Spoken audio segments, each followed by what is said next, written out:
নবী সাল্লাল্লাহু আলাইহি ওয়াসাল্লাম বলেছেন, রাতের বেলা তোমরা বাচ্চাদেরকে সন্ধ্যাবেলা ছেড়ে দিও না। সন্ধ্যাবেলা বাচ্চাদেরকে ছেড়ে দিও না, আগে ভালো করে সন্ধ্যাটা হয়ে যাক, যদি ছাড়তে হয় তারপর ছেড়ো।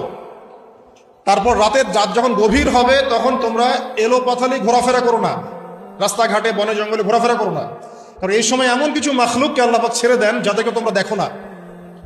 এখন বিজ্ঞান যেটা প্রমাণ করতে পারে নাই, এটা কি বিজ্ঞানের ব্যর্থতা না ইসলামের ব্যর্থতা? তো এখন যে একটা মূলা ঝুলায় দেয়া হয় যে যদি বৈজ্ঞানিকভাবে আপনি প্রমাণ করতে না পারেন তাহলে সেটার কোনো অস্তিত্ব নাই, এই কথাটা একটা ডাহা মিথ্যা কথা। যদি মুমিন হতে চান তাহলে এই কথার উপরে এসে ইসলাম কবুল করতে হবে।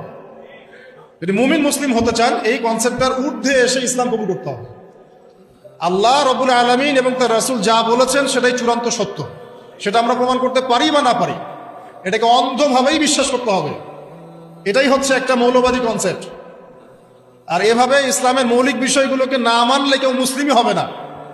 কথা কি বুঝতে পারছেন? আচ্ছা, তিনি বলছেন রাতের বেলা এমন কিছু মাখলুক বের হয় যাদেরকে তোমরা দেখো না। দুষ্ট জিন বের হয়। কি বের হয়? জিন জাতি নাই পৃথিবীতে? আল্লাহ পাক সূরা জিন নামে একটা গোটা সূরা নাজিল করেছেন, পড়েন নাই? হাফেজ আছে না এখানে মানুষ? কুল উহিয়া ইলাইয়া আন্নাহু ইসতামা নাফারুম মিনাল জিন্নি ফাকালু ইন্না সামি'না কুরআনান আজাবা। জিনদের একটা দল কোরআন শুনে বলেছিল যে আমরা অদ্ভুত আজব একটা কোরআন শুনেছি। তারপর তারা গিয়ে তাদের কওমের কাছে ইসলামের দাওয়াত দেয়, ওই কওম ইসলাম কবুল করে। এটা নবী সাল্লাল্লাহু আলাইহি ওয়াসাল্লামের জীবনের সেই সময়কার ঘটনা, যখন নবীজি তায়েফ থেকে ফিরে আসছেন, তায়েফবাসী তাকে অত্যাচার করলো, তিনি নাখলা উপত্যকায় এসে নামাজ পড়ছেন, ওই নামাজের কেরাত শুনে জিনরা ইসলাম কবুল করেছে। সূরা জিনে আল্লাহ পাক এই কথা নাজিল করেছেন। তো আল্লাহ পাক যে বলছেন জিন জাতি আছে, আল্লাহ কি মিথ্যা কথা বলছেন? নাকি নাসা যখন বলে এলিয়েন আছে তখন ওইটা সত্য, আর আল্লাহ বলছেন জিন জাতি আছে এটা মিথ্যা? তা আমাদেরকে আবার নতুন করে মুসলমান হওয়া লাগবে এখন, না আমাদের কনসেপ্ট চেঞ্জ হয়ে গেছে? আবার দেখেন আল্লাহ পাক বলছেন সূরা জারিয়াতের 56 নম্বর আয়াতে, ওয়া মা খালাকতুল জিন্না ওয়াল ইনসা ইল্লা লিয়াবুদুন, আমি জিন আর মানুষকে শুধু আমার ইবাদত করার জন্যই সৃষ্টি করেছি। তাহলে দুটো জাতি পাওয়া গেল, জিন এবং মানুষ। জিন কিসের তৈরি? আগুনের তৈরি। মানুষ কিসের তৈরি? কাদামাটি। ফেরেশতা কিসের তৈরি?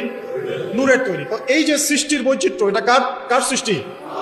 তো সেই আল্লাহ পাকের জ্ঞান সবচেয়ে বেশি না আমার জ্ঞান সবচেয়ে বেশি?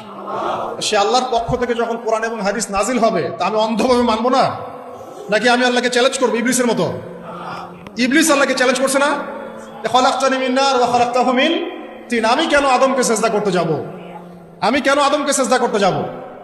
আপনি আদমকে সৃষ্টি করেছেন মাটি দিয়ে, আমাকে সৃষ্টি করেছেন আগুন দিয়ে, তাহলে আমি আদমের চাইতে সুপিরিয়র, আমি আদমের চাইতে সেরা, তা আমি কেন ওকে সেজদা করতে যাব? ইবলিস আল্লাহকে চ্যালেঞ্জ করলো না? তো এখন আমরা যারা আল্লাহকে চ্যালেঞ্জ করছি, এখন এই বিশ্বে যারা আল্লাহকে চ্যালেঞ্জ করছে, কোরআনকে চ্যালেঞ্জ করছে, হাদিসকে চ্যালেঞ্জ করছে, এরা কি আল্লাহর অনুগত বান্দা না ইবলিসের এজেন্ট? এরা এই চ্যালেঞ্জিং ফিলোসফিটা পেল কোথা থেকে? ওই ইবলিস থেকে। ইবলিস থেকে এই ফিলোসফি এসেছে। আর ইবলিস তো এখনো মরে যায় নাই, মরে গেছে, বরং সে এখন প্রবীণ বয়স্ক হয়ে গেছে, তার অভিজ্ঞতা এখন অনেক বেশি। তার অভিজ্ঞতা কি বেশি? দেখবেন ইবলিস সবার আগে আদম সন্তানের গা থেকে কাপড় খুলে ফেলেছিল, জানেন? আপনাকে দেখাচ্ছি, সূরা আরাফ পড়েন। সূরা আরাফের মধ্যে আল্লাহ পাক বলছেন, ইয়া বানি আদম, হে আদম সন্তান, লা ইয়াফতিনান্নাকুমুশ শাইতান, হে আদমের সন্তানরা তোমরা শুনে রাখো, শয়তান ইবলিস যেন তোমাদেরকে ফিতনায় ফেলতে না পারে। কে বলছেন? আল্লাহ।